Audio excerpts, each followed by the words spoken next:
बोले सत्य सनातन धर्म की जय, बोले पुरुषोत्तम भगवान की जय, बोले पुरुषोत्तम महात्मा की जय। पतित पावनी कलिमा धारिणी मंगल कारिणी मोक्षदायिनी माँ गंगा मैया का ये पवित्रतम तीर्थ हर की पैड़ी ब्रह्मकुंड है। प्रतिदिन पुरुषोत्तम महात्मा की कथा और उसके साथ साथ पुरुषोत्तम योग की कथा गीता जी से सुन रहे हैं। गीता जी का 15वां अध्याय पुरुषोत्तम योग कहलाता है। देखो, यह धर्म जो है ये क्या है? एक कर्म सुधारने का मार्ग है। उपासना जो है ये क्या है? यह वासना सुधार कर संसार को सुधारने का मार्ग है। और ये जो योग है, योग क्या है? यह निर्वासन, मतलब बिना वासना के भी जो मनोराज्य है उसमें संस्कार छिपे रहते हैं, उसके भी निरोध का मार्ग है योग। नारायण संसार को कितना भी सुधारो, उसमें से कभी ना कभी कोई ना कोई वासना उठ ही जाएगी। और कर्म को कितना भी सुधारो, उससे भी कोई ना कोई संस्कार बन ही जाए।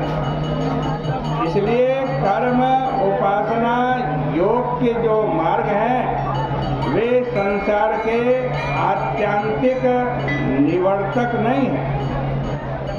सर्वदा छूटने के लिए क्या करें?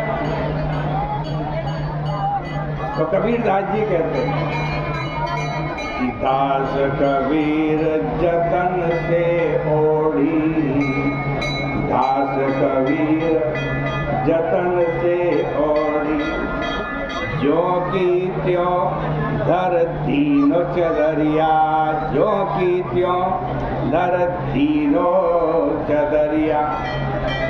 देखो, कर्म, वासना और संस्कार, इनको जहाँ का तहाँ रख कर जब ऊपर उठोगे तब इस संसार के चक्कर से छूट सकोगे। इसके लिए वैराग्य चाहिए।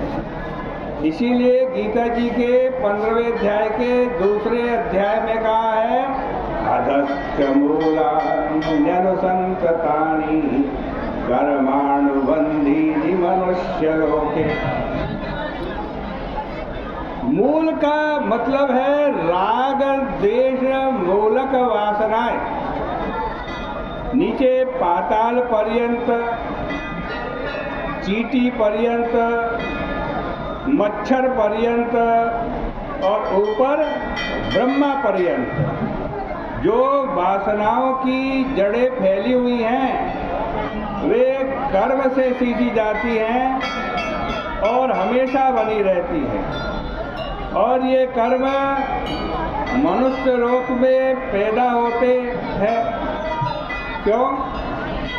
प्रकृति में पूर्णता केवल मनुष्य के शरीर को ही प्राप्त है और किसी शरीर को नहीं। आप जरा देखो, नया नया आविष्कार करने की बुद्धि किसमें है? मनुष्य में। नया नया आनंद प्राप्त करने की बुद्धि केवल मनुष्य में है। कोई रसोई पकाकर और कोई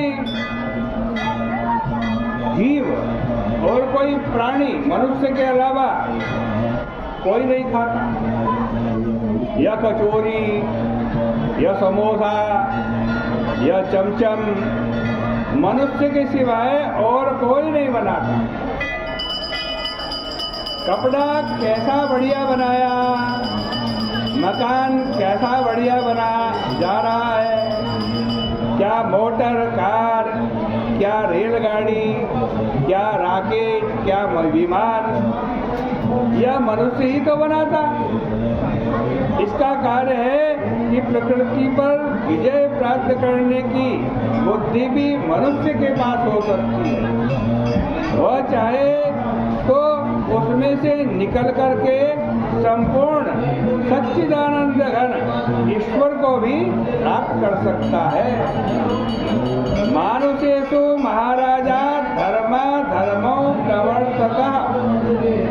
केवल कहते वेद का मंत्र पढ़कर और स्वर्गादि लोक का विचार कर और धर्म अधर्म से अदृष्ट की उत्पत्ति को जानकर धर्म करने वाला अधिकार केवल मनुष्य को है।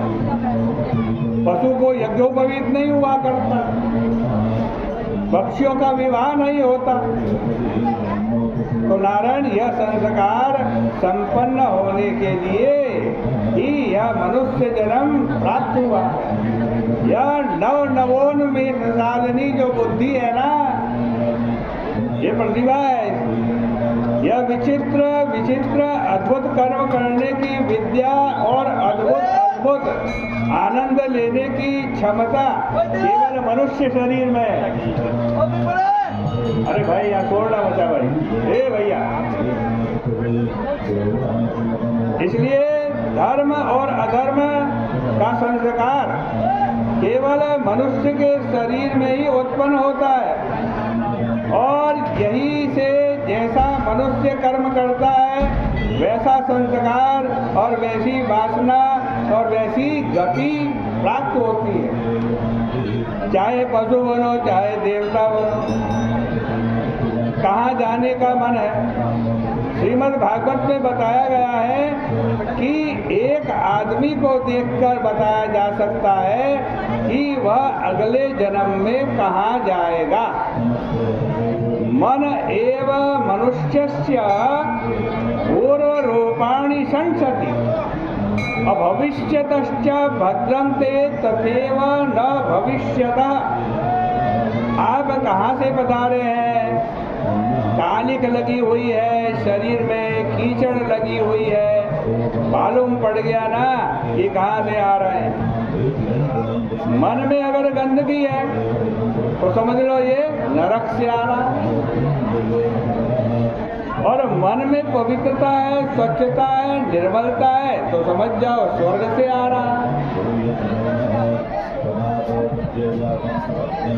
आज कहते हैं कहाँ जाएगा, तो भले मानुष के घर में जाने की तैयारी करता होगा तो स्वच्छ वस्त्र धारण करके स्वच्छ शरीर से जाएगा, और कहीं गंदगी बरती, आज कहते हैं गंदगी बस्ती में जाना हो, गंदगी जगह में जाना हो तो अरे भाई बढ़िया कपड़ा मत पहनो। होली का दिन आता है तो हम क्या करते हैं, पहले से ही वस्त्र ऐसे पहनते हैं जो खराब होते। नरक में जाना है तो भाई बढ़िया मत पहनो, ठीक है ना। गंदी बस्ती में जाना है तो बढ़िया मत पहनो, कोई लूट कर ले जाए। जो आगे जाने की तैयारी कैसी है, जो आगे जीवन मुक्त होने वाला है उसके जीवन में वासनाएं धीरे धीरे कम होती चली जाए, धीरे धीरे। जिसके जीवन में वासनाएं कम है वह आगे मुक्त हो जाएगा।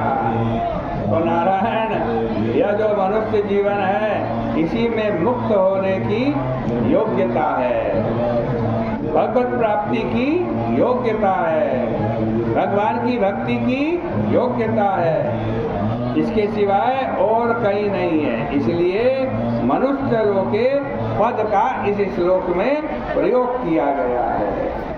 बोले कृष्ण कन्हैया।